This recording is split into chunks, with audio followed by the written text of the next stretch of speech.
Bien, je passe donc au focus thématique. Je vous propose donc de suivre ce sujet qui sera consacré à la réserve opérationnelle de l'armée de terre, qui, outre l'exercice Drogon, dont je viens de vous parler, sera mobilisée dans le cadre de l'exercice Vulcain à partir du 25 octobre. L'évolution de la menace confirme l'importance de la réserve opérationnelle pour la sécurité nationale. La loi de programmation militaire 2024-2030 ambitionne en conséquence une réserve plus nombreuse et toujours mieux entraînée. Ces effectifs doivent être portés à 80 000 en 2030, puis 105 000 au plus tard en 2035, pour atteindre l'objectif, y compris en Outre-mer, d'un réserviste pour 2 militaires d'active. Les réservistes renforcent les capacités des forces d'active dans l'accomplissement de leurs missions, telles la protection du territoire national, les opérations extérieures, mais également le travail en état-major. Issus de la société civile, les réservistes sont également un trait d'union entre les armées et ceux qu'elles protègent, contribuant ainsi à la cohésion nationale. C'est bien le sens de l'exercice Vulcain, entraînement d'ampleur inédite qui mobilisera près de 800 réservistes à partir du 25 octobre. Mais je n'en dis pas plus et cède maintenant la parole au colonel Rémi Rousseau, adjoint au délégué des réserves de l'armée de terre, et Philippe Leduc, chef d'état-major de la 4e brigade d'aérocombat, afin qu'il vous présente plus en détail l'organisation de la réserve opérationnelle de l'armée de terre et sa mise en œuvre au travers de l'exercice Vulcain. Mon colonel.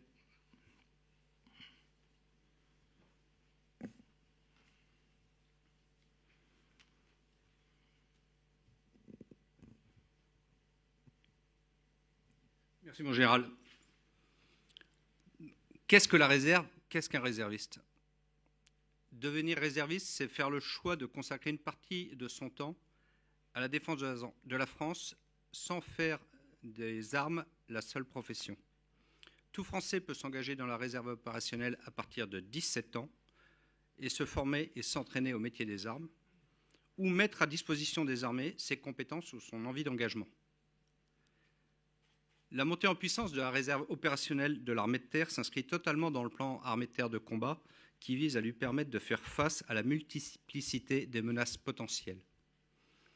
La réserve de l'armée de terre, forte de presque 29 000 réservistes aujourd'hui, est une réserve pleinement intégrée qui apporte à l'armée de terre masse, compétences, afin de lui permettre de remplir son contrat opérationnel. Alors tout d'abord, pourquoi une réserve ? À l'évolution du contexte stratégique qui a marqué l'emploi de l'armée de terre depuis 40 ans, la guerre froide, l'engagement massif en opérations extérieures, les attentats et le terrorisme sur le territoire national depuis 2015-2016, répond une évolution de la réserve opérationnelle. Pendant la guerre froide, nous avions une réserve de masse avec des régiments dérivés des régiments d'actifs s'appuyant sur les anciens du service national. Pendant la période d'engagement en opération extérieure, nous avions une réserve de complément. Et depuis la vague d'attentats 2015-2016, nous avons une réserve d'emploi engagée en opération sur le territoire national. Pour l'armée de terre, la réserve constitue un démultiplicateur de force qui lui apporte d'une part de la masse et d'autre part des compétences. Elle nous permet tout d'abord de mieux protéger et mieux appuyer les Français, par exemple pendant les catastrophes naturelles. Elle nous permet ensuite de mieux agir, de mieux nous engager en opération, y compris sur le territoire national. Elle nous permet de mieux innover et de mieux nous adapter aux conflits futurs grâce aux expertises rares et duales que nous apportent ces réservistes. Et enfin, elle nous permet de mieux être et durer en participant d'une part à la résilience de la nation et ensuite en participant au renforcement de la cohésion nationale. Churchill disait « Être réserviste, c'est être 2 fois citoyen ». Donc, la loi de programmation militaire 2024-2030 vise à doubler les effectifs de réserve et pour l'armée de terre de passer à 48 000 réservistes. Des réservistes qui seront intégrés à nos unités, aptes à être engagés en opération prioritairement sur le territoire national. Alors, que fait la réserve de l'armée de terre? On vous a parlé d'exercice. L'emploi de la réserve opérationnelle se conçoit dans un modèle hybride combinant à la fois active et réserve. il s'organise autour de 3 viviers de réservistes. Tout d'abord, des compléments individuels qui nous apportent leurs compétences dans des états-majors ou des formations organiques, par exemple dans des écoles de formation, ou dans des états-majors opérationnels de haut niveau, niveau corps d'armée ou niveau divisionnaire. Ces réservistes constituent une réelle richesse par les expertises et les compétences qu'ils peuvent nous apporter dans divers domaines. Ça peut être de la logistique, du numérique, du cyber, de l'appui juridique. Deuxième vivier, des compléments individuels ou des unités constituées au sein de nos brigades de combat, en appui, en complément ou en régénération de l'active. Ces réservistes nous permettent de remplir les missions confiées, y compris en opération. Et enfin, troisième vivier, des compléments individuels ou des unités constituées employées sur le territoire national pour des missions d'appui à la population dans le cadre de catastrophes naturelles, des missions de protection en appui des forces de sécurité intérieure comme l'opération Sentinelle, la protection d'installations militaires ou, le cas échéant, dans le cadre d'un dispositif de défense opérationnelle du territoire. Chaque brigade génère un bataillon de réserve dédié à la protection du territoire national. Et nous expérimentons parallèlement une formation aux ordres d'un officier général de zone de défense et de sécurité. Il s'agit du 24e régiment d'infanterie de Versailles, sous la tutelle du général gouverneur militaire de Paris. En outre, nous valorisons les expertises de nos réservistes avec des bataillons spécialisés dans la logistique, dans le domaine du cyber ou du renseignement. L'intégration des réservistes se manifeste par l'hybridation des réservistes dans des unités d'actives. Je vous ai parlé tout à l'heure de compléments individuels dans des états-majors opérationnels, mais nous avons aussi des cellules au sein d'unités d'actives. Par exemple, nous avons des pièces de réservistes dans des sections de tir de l'artillerie. Par exemple, le 35e régiment d'artillerie parachutiste de Tarbes a des pièces de réservistes au sein de ces sections, et ces pièces sont tirées au mortier de 120 au camp régimentaire du 35e RAP à Caen-Juers au début du mois. Donc, nous avons de nombreuses initiatives dans nos régiments qui permettent la transformation des unités, l'adaptation aux conflits modernes, la fidélisation de nos réservistes et leur montée en compétences, puisqu'ils sont intégrés aux unités d'actives. La réserve de l'armée de terre est donc une réserve employée, en moyenne 35 jours d'activité par an par réserviste. Par exemple, sur les Jeux olympiques et paralympiques de Paris 2024, 15% des terriens engagés étaient des réservistes. Et sur l'année 2025, au moment où je vous parle, nous avons en moyenne 110 réservistes engagés dans l'opération Sentinelle par jour. L'emploi de la réserve nous est permis par une hausse régulière des ressources dédiées à l'activité de la réserve opérationnelle. Enfin, qui sont nos réservistes ? Au 30 septembre, ils étaient 28 861, ce qui est au-delà de la cible qui nous est fixée pour 2025, ce qui veut dire que pour l'instant, nous n'avons pas de difficulté pour recruter des réservistes. Leur âge moyen est de 37 ans, 45% ont moins de 30 ans, 59% ont une activité professionnelle, 34% sont des étudiants et nous avons globalement 40% d'anciens militaires. 20% de nos réservistes sont des femmes et nous avons 1400 réservistes opérationnels outre-mer. Pour finir, quels sont les enjeux qui attendent l'armée de terre dans les années à venir ? Il va tout d'abord nous falloir garder le rythme de recrutement avec cette augmentation des effectifs jusqu'à 48 000 en simplifiant nos processus. Nous avons par exemple déjà simplifié les conditions d'aptitude médicale pour rejoindre la réserve en fonction de la cohérence avec l'emploi occupé. Nous allons faire un effort pour mieux partager, mieux communiquer sur nos besoins et nos offres. Pour cela, nous nous appuyons sur le système d'information ROC, réserviste opérationnel connecté, qui est un peu le Parcoursup du réserviste et dont la version qui sera livrée au mois de novembre sera consacrée au module du recrutement. Autre enjeu, fidéliser nos réservistes et surtout les jeunes actifs, les trentenaires qui, après avoir pu consacrer du temps à la réserve, rentrent dans la vie professionnelle et ont peut-être moins de temps pour les activités de réserve. Le but est de leur offrir une plus grande lisibilité sur les activités de réserve, d'individualiser leur déroulement de parcours de carrière de façon à ce qu'ils voient comment ils peuvent dérouler une carrière dans la réserve. Et un emploi et une activité réfléchis selon des besoins opérationnels concordants avec leur vie professionnelle ou personnelle. Donc enfin, comme le disait le général Winkel, la montée en puissance de la réserve opérationnelle de l'armée de terre est incarnée par des activités de nos bataillons de réserve au sein de nos brigades de combat.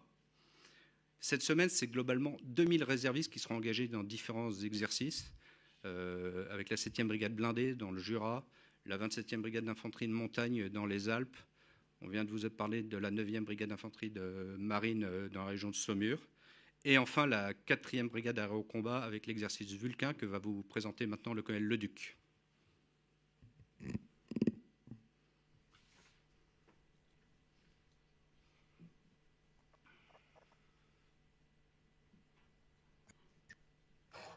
Mon général, mesdames et messieurs, donc je suis le colonel Philippe Leduc, chef d'état-major de la 4e brigade d'aérocombat, qui est une grande unité qui regroupe la vaste majorité des hélicoptères en service dans l'armée de terre.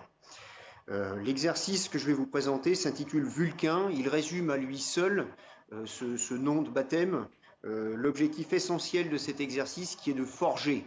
Vulcain était le forgeron des armes des dieux du panthéon romain. Notre Vulcain va forger la capacité opérationnelle de nos réservistes propres à la brigade, mais également de nombreuses unités qui participent à cet exercice pour monter en gamme. La diapositive suivante, s'il vous plaît. L'exercice Vulcain se déroulera donc du 25 au 31 octobre de cette année. Il a été organisé et sera conduit par l'état-major tactique de réserve 41, qui est une partie intégrante, comme vous l'a expliqué le colonel Rousseau précédemment, de l'état-major de la 4e brigade d'aérocombat qui est stationnée à Clermont-Ferrand. Il s'agit d'un exercice d'envergure organisé en terrain libre, c'est-à-dire hors des camps militaires, dans le département de la Haute-Loire, au profit d'unités de réserve de l'ensemble de l'armée de terre. Ces dernières pourront bénéficier d'un appui interarmes et mettre en œuvre des savoir-faire spécifiques, favorisant notamment l'hybridation entre personnel d'active et de réserve. Enfin, Vulcain s'inscrit dans le cadre plus général du plan Ambition Réserve 2020-2030 qui a été évoqué précédemment et de défense opérationnelle du territoire impliquant un travail conjoint avec la zone de défense et de sécurité sud-est de Lyon, les délégations militaires départementales des départements de la Haute-Loire et de Puy-de-Dôme, et enfin évidemment la chaîne de sécurité intérieure du département de la Haute-Loire.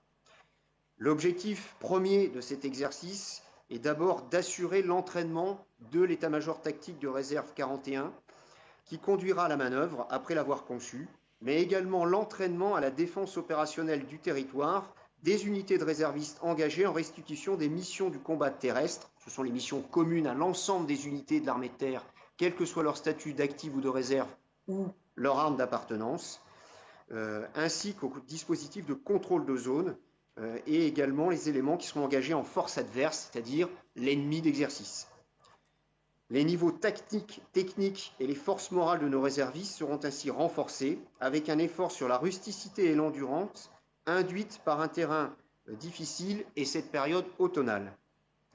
Enfin, l'exercice Vulcain est volontairement organisé dans ce qu'on appelle un désert militaire, c'est-à-dire que le département de la Haute-Loire ne compte plus d'unités des armées stationnées en permanence depuis la fin de la conscription et vise à assurer le rayonnement de l'armée de terre et à renforcer le lien armée-nation dans les territoires ruraux dans lesquels il se déroulera.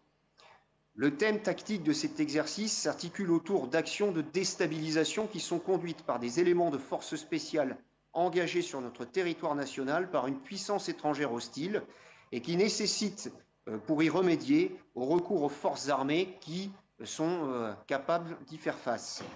Les unités déployées auront donc pour mission de contrôler une zone de terrain accidentée entre Brioude, qui est au cœur de la zone d'exercice, et la préfecture du département, qui est le Puy-en-Velay, afin de déceler toute présence adverse, en coordination bien évidemment avec le maillage territorial permanent des forces de sécurité intérieure.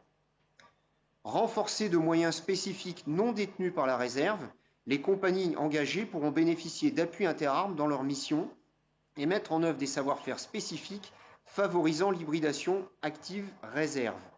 Cette hybridation sera également mise en œuvre au sein des unités de réservistes afin de compléter les formats engagés, de renforcer rapidement, par capillarité, le niveau de capacité opérationnelle de la réserve et de favoriser enfin la cohésion des deux catégories. Ce thème tactique permettra la mise en œuvre de la totalité des missions du combat terrestre par l'EMT 41 et les unités engagées, et ce qui permettra en fin de dispositif une pleine certification de la capacité opérationnelle des unités. Diapositive suivante, s'il vous plaît.